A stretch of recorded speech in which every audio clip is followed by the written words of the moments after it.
Ladies and gentlemen, insomniacs and wanderers, those who have lost their way and those who were never on one to begin with.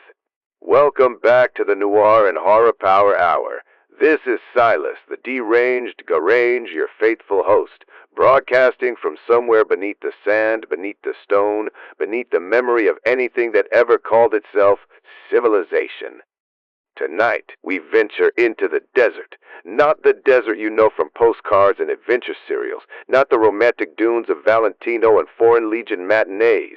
No, tonight's desert is older than that. Older than the maps that failed to chart it. Older than the languages that tried to name it. There are places in this world, dear listeners, that existed before the world had the decency to keep records. Cities that rose and fell while the ancestors of mankind were still learning to flinch at shadows. And when such a place is found, when some fool with a torch and a terrible curiosity descends into its bowels, well, the desert has its own opinions about trespassers.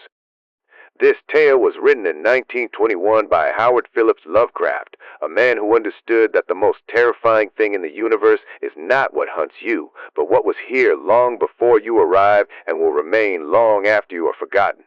This is the story that first gave voice to the couplet of the mad Arab Abdul al-Hazred, words that would later become the signature verse of that most infamous of forbidden volumes, the Necronomicon, that is not dead, which can eternal lie, and with strange aeons even death may die.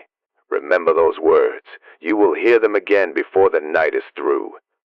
The manuscript arrived at the station wrapped in sand-colored linen. It smelled of dust, and something older than dust, something mineral, something patient. I do not recall who delivered it. I do not believe anyone did. Listen carefully, and if the wind begins to moan, do not follow it down. The Nameless City. When I drew nigh the Nameless City, I knew it was accursed. I was traveling in a parched and terrible valley under the moon, and afar I saw it protruding uncannily above the sands as parts of a corpse may protrude from an ill-made grave. Fear spoke from the age-worn stones of this hoary survivor of the deluge, this great-grandmother of the eldest pyramid, and a viewless aura repelled me and bade me retreat from antique and sinister secrets that no man should see, and no man else had ever dared to see. Remote in the desert of Arabian lies the Nameless City, crumbling and inarticulate, its low walls nearly hidden by the sands of uncounted ages. It must have been thus before the first stones of Memphis were laid, and while the bricks of Babylon were yet unbaked. There is no legend so old as to give it a name, or to recall that it was ever alive, but it is told of in whispers around campfires and muttered about by granddads in the tents of sheikhs, so that all the tribes shun it without wholly knowing why. It was of this place that Abdul al-Hazred, the mad poet, dreamed on the night before he sang his unexplainable couplet. That is not dead which can eternal lie, and with strange eons, even death may die. I should have known that the Arabs had good reason for shunning the Nameless City, the city told of in strange tales but seen by no living man. Yet I defied them and went into the untrodden waste with my camel. I alone have seen it, and that is why no other face bears such hideous lines of fear as mine, why no other man shivers so horribly when the night wind rattles the windows.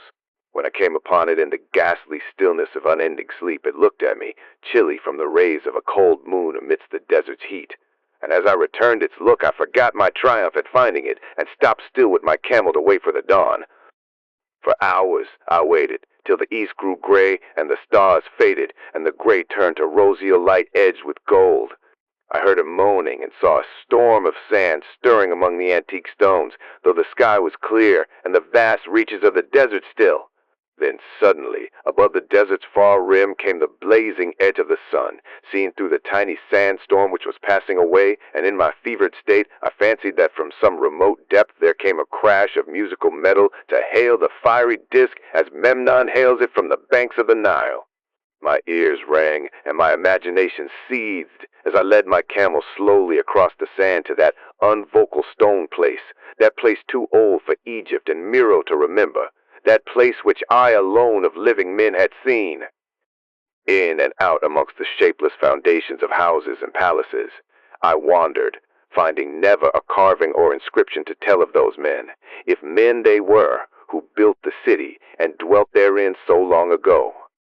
The antiquity of the spot was unwholesome, and I longed to encounter some sign or device to prove that the city was indeed fashioned by mankind.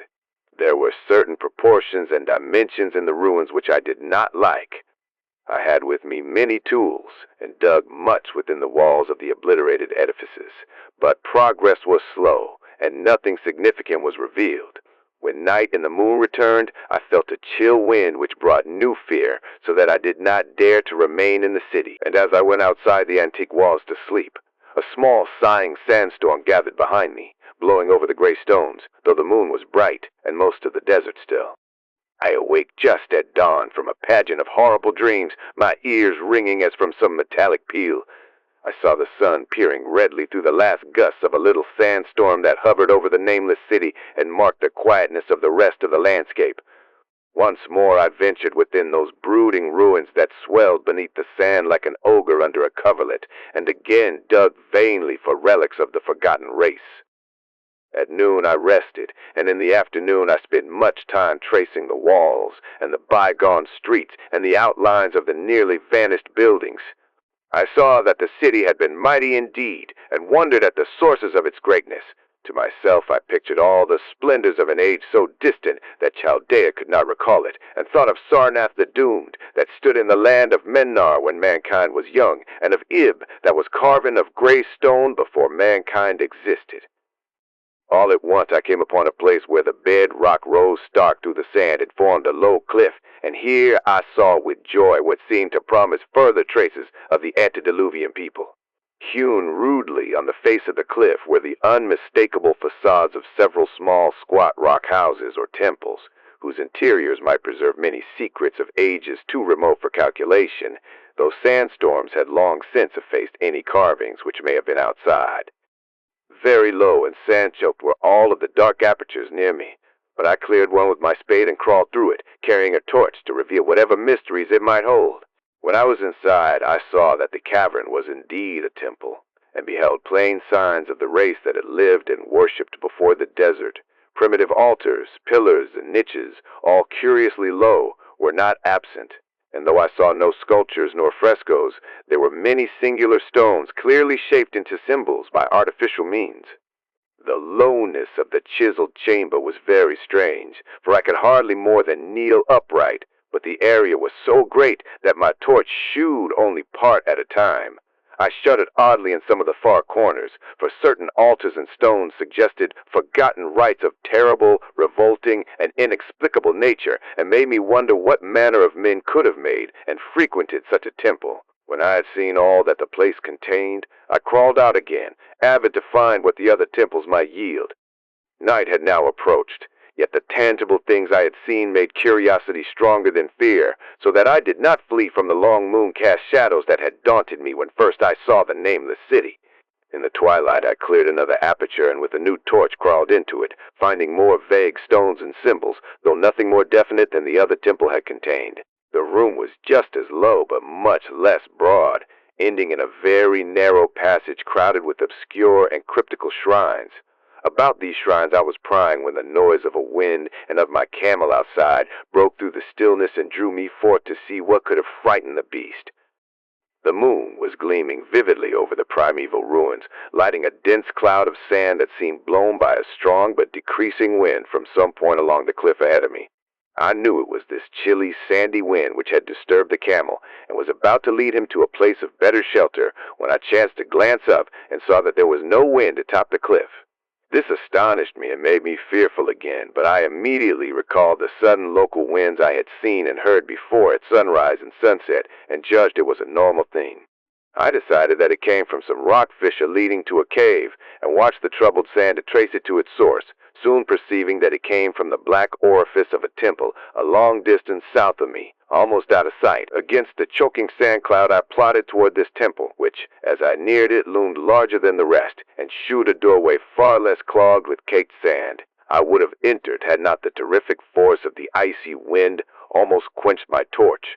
It poured madly out of the dark door, sighing uncannily as it ruffled the sand and spread about the weird ruins. Soon it grew fainter, and the sand grew more and more still, till finally all was at rest again. but a presence seemed stalking among the spectral stones of the city, and when I glanced at the moon, it seemed to quiver as though mirrored in unquiet waters. I was more afraid than I could explain, but not enough to dull my thirst for wonder, so as soon as the wind was quite gone, I crossed into the dark chamber from which it had come.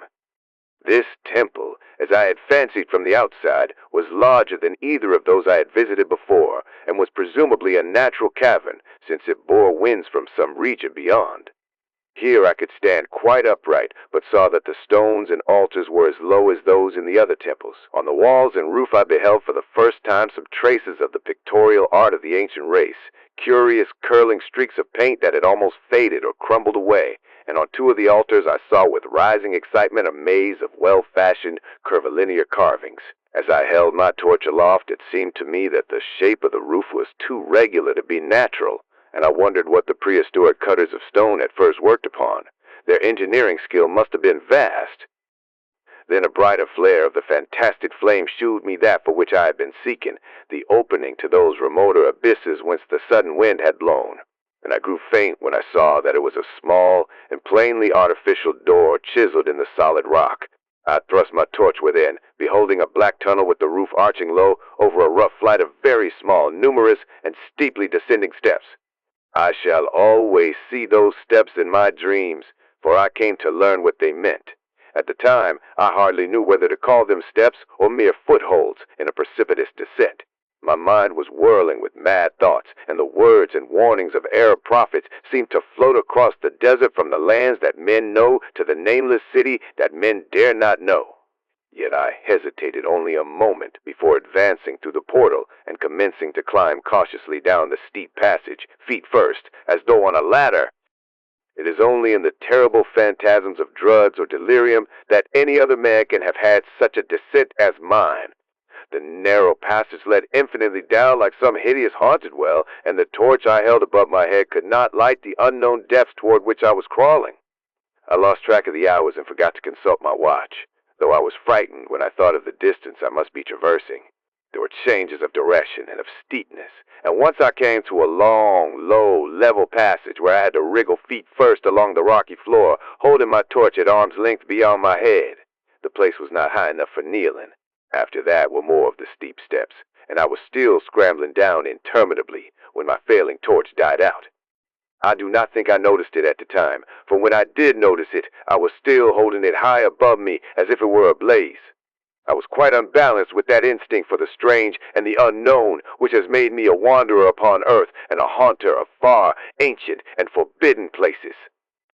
In the darkness there flashed before my mind fragments of my cherished treasury of demoniac lore, sentences from Al-Hazred, the mad Arab, paragraphs from the apocryphal nightmares of Damascus, and infamous lines from the delirious image du monde of Gauthier de Metz. I repeated queer extracts and muttered of Afrasiev and the daemons that floated with him down the Oxus, later chanting over and over again a phrase from one of Lord Dunsany's tales. A reservoir of darkness, black as witches' cauldrons are when filled with moon drugs and eclipse distilled. Leaning to look if foot might pass down through that chasm, I saw beneath, as far as vision could explore, the jetty sides as smooth as glass, looking as if just varnished ore with that dark pitch the sea of death throws out upon its slimy shore. Time had quite ceased to exist when my feet again felt a level floor, and I found myself in a place slightly higher than the rooms in the two smaller temples now so incalculably far above my head. I could not quite stand, but could kneel upright, and in the dark I shuffled and crept hither and thither at rest. I soon knew that I was in a narrow passage, whose walls were lined with cases of wood having glass fronts. As in that Paleozoic and abysmal place I felt of such things as polished wood and glass, I shuddered at the possible implications.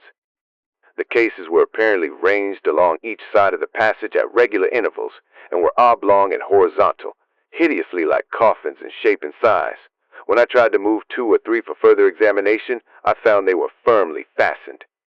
I saw that the passage was a long one, so floundered ahead rapidly in a creeping run that would have seemed horrible had any eye watched me in the blackness, crossing from side to side occasionally to feel of my surroundings and be sure the walls and rows of cases still stretched on. Man is so used to thinking visually that I almost forgot the darkness and pictured the endless corridor of wood and glass and its low-studded monotony as though I saw it. And then in a moment of indescribable emotion, I did see it. Just when my fancy merged into real sight, I cannot tell, but there came a gradual glow ahead, and all at once I knew that I saw the dim outlines of the corridor and the cases revealed by some unknown subterranean phosphorescence. For a little while, all was exactly as I had imagined it, since the glow was very faint. But as I mechanically kept on stumbling ahead into the stronger light, I realized that my fancy had been but feeble. This hall was no relic of crudity like the temples in the city above, but a monument of the most magnificent and exotic art. Rich, vivid, and daringly fantastic designs and pictures formed a continuous scheme of mural painting whose lines and colors were beyond description. The cases were of a strange golden wood with fronts of exquisite glass, and contained the mummified forms of creatures outreaching in grotesqueness, the most chaotic dreams of man. To convey any idea of these monstrosities is impossible. They were of the reptile kind, with body lines suggesting sometimes the crocodile, sometimes the seal, but more often nothing of which either the naturalist or the paleontologist ever heard. In size, they approximated a small man, and their 4 legs bore delicate and evidently flexible feet, curiously like human hands and fingers. But strangest of all were their heads, which presented a contour violating all known biological principles. To nothing can such things be well compared. In one flash, I thought of comparisons as varied as the cat, the bulldog, the mythic satyr, and the human being. Not Jove himself had so colossal and protuberant a forehead, yet the horns and the noselessness and the alligator-like jaw placed the things outside all established categories. I debated for a time on the reality of the mummies, half suspecting they were artificial idols, but soon decided they were indeed some Paleogean species which had lived when the Nameless city was alive. To crown their grotesqueness, most of them were gorgeously enrobed in the costliest of fabrics, and lavishly laden with ornaments of gold, jewels, and unknown shining metals.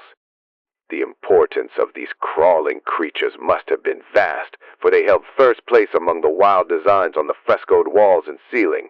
With matchless skill had the artists drawn them in a world of their own, wherein they had cities and gardens fashioned to suit their dimensions, and I could not but think that their pictured history was allegorical, perhaps shewing the progress of the race that worshipped them.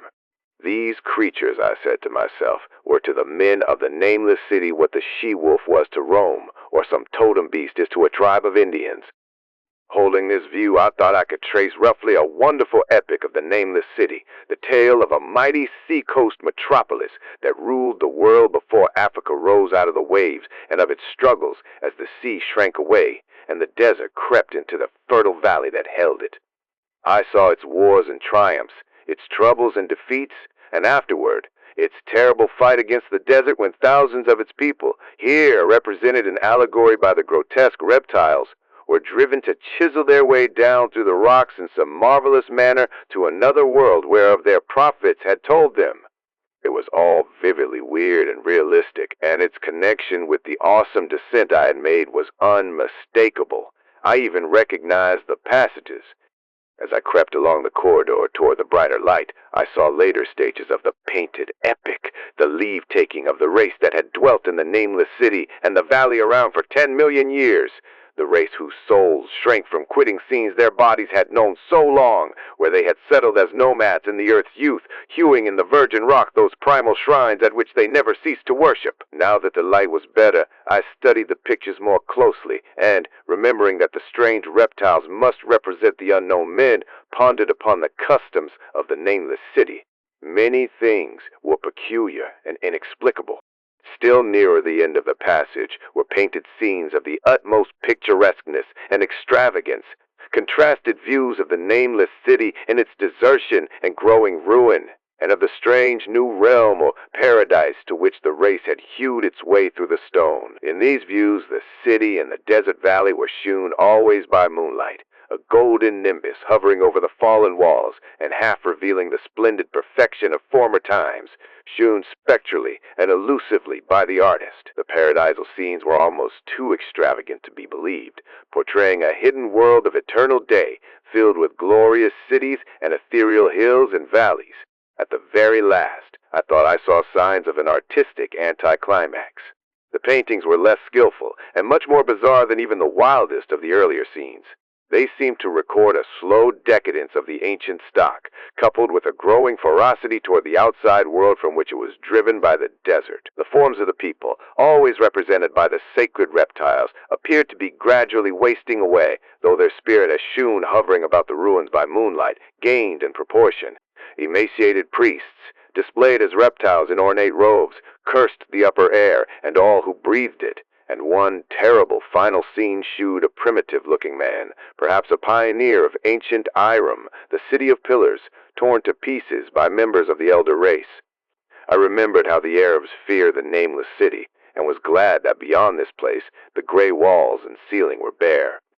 As I viewed the pageant of mural history, I had approached very closely the end of the low-ceiled hall and was aware of a great gate through which came all of the illuminating phosphorescence. Creeping up to it, I cried aloud in transcendent amazement at what lay beyond, for instead of other and brighter chambers, there was only an illimitable void of uniform radiance, such as one might fancy when gazing down from the peak of Mount Everest upon a sea of sunlit mist. Behind me was a passage so cramped that I could not stand upright in it. Before me was an infinity of subterranean effulgence. Reaching down from the passage into the abyss was the head of a steep flight of steps, small, numerous steps like those of the black passages I had traversed, but after a few feet, the glowing vapors concealed everything. Swung back open against the left-hand wall of the passage was a massive door of brass, incredibly thick and decorated with fantastic bas-reliefs, which could, if closed shut, the whole inner world of light away from the vaults and passages of rock. I looked at the steps, and for the nonce dared not try them. I touched the open brass door and could not move it. Then I sank prone to the stone floor, my mind aflame with prodigious reflections which not even a death-like exhaustion could banish. As I lay still with closed eyes, free to ponder, many things I had lightly noted in the frescoes came back to me with new and terrible significance. Scenes representing the Nameless city in its heyday, the vegetation of the valley around it, and the distant lands with which its merchants traded. The allegory of the crawling creatures puzzled me by its universal prominence, and I wondered that it should be so closely followed in a pictured history of such importance.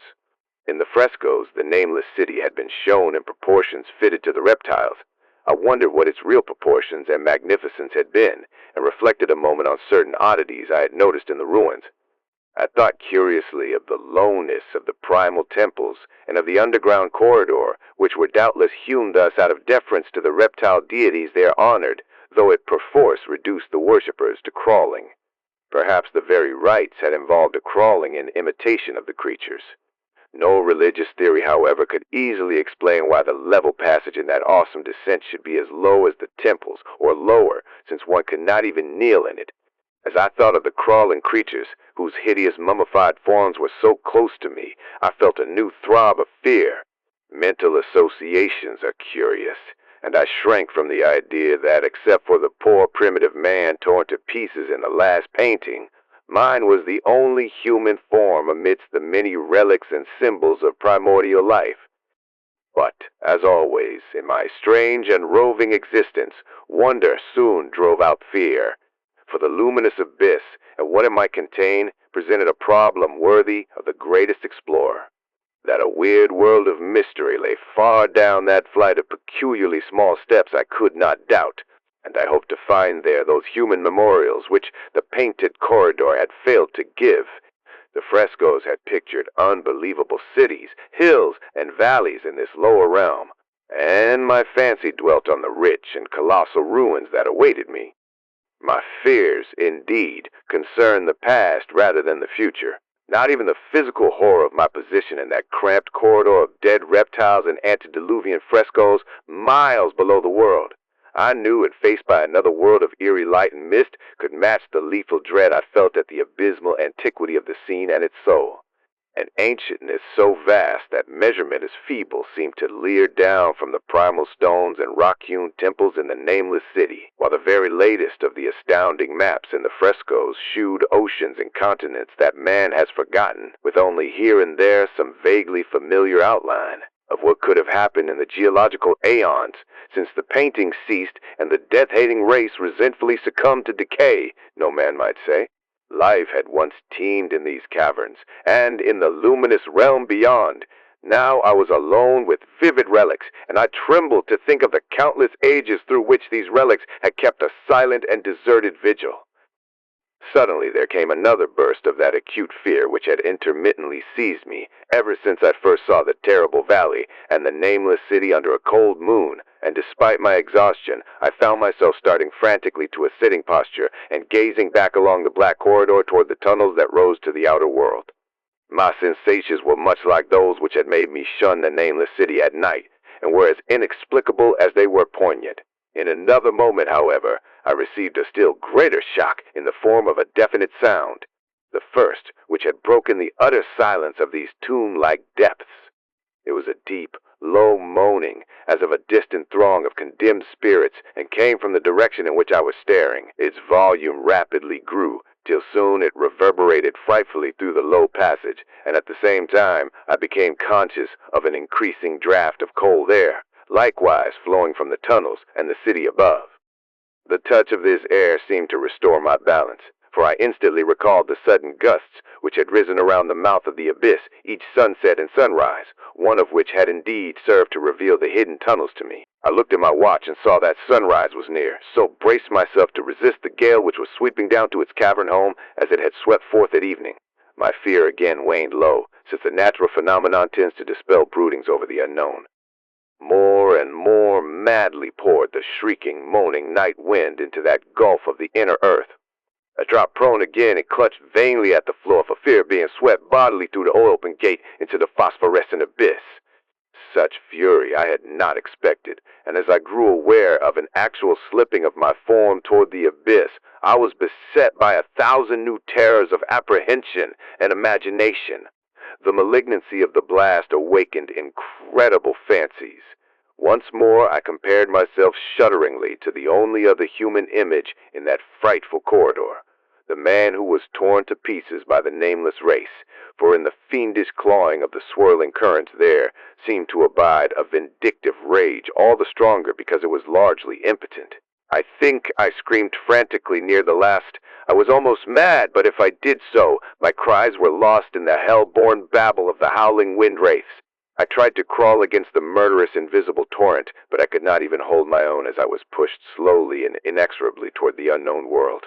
Finally, reason must have wholly snapped, for I fell to babbling over and over that unexplainable couplet of the mad Arab Alhazred, who dreamed of the nameless city. That is not dead which can eternal lie, and with strange aeons even death may die. Only the grim, brooding desert gods know what really took place, what indescribable struggles and scrambles in the dark I endured, or what Abaddon guided me back to life, where I must always remember and shiver in the night wind till oblivion, or worse, claims me. Monstrous, unnatural, colossal was the thing, too far beyond all the ideas of man to be believed, except in the silent, damnable small hours when one cannot sleep. I have said that the fury of the rushing blast was infernal, cacodemoniacal, and that its voices were hideous with the pent-up viciousness of desolate eternities. Presently those voices, while still chaotic before me, seemed to my beating brain to take articulate form behind me, and down there in the grave of unnumbered aeon-dead antiquities, leagues below the dawn-lit world of men, I heard the ghastly cursing and snarling of strange-tongued fiends. Turning, I saw outlined against the luminous ether of the abyss what could not be seen against the dusk of the corridor, a nightmare horde of rushing devils, hate, distorted, grotesquely panoplied, half-transparent, devils of a race no man might mistake, the crawling reptiles of the nameless city. And as the wind died away, I was plunged into the ghoul-peopled blackness of earth's bowels, for behind the last of the creatures the great brazen door clanged shut with a deafening peal of metallic music, whose reverberations swelled out to the distant world to hail the rising sun as Memnon hails it from the banks of the Nile. That was The Nameless City, by Howard Phillips Lovecraft, 1921, a city older than memory, A civilization that outlasted the species that built it, or perhaps that never was a species we would recognize at all. The frescoes told their story, the proportions of the rooms told another, and the wind told the rest. There are places in this world, dear listeners, where the architecture itself is a confession, where the height of a doorway or the depth of a step reveals what no inscription ever would.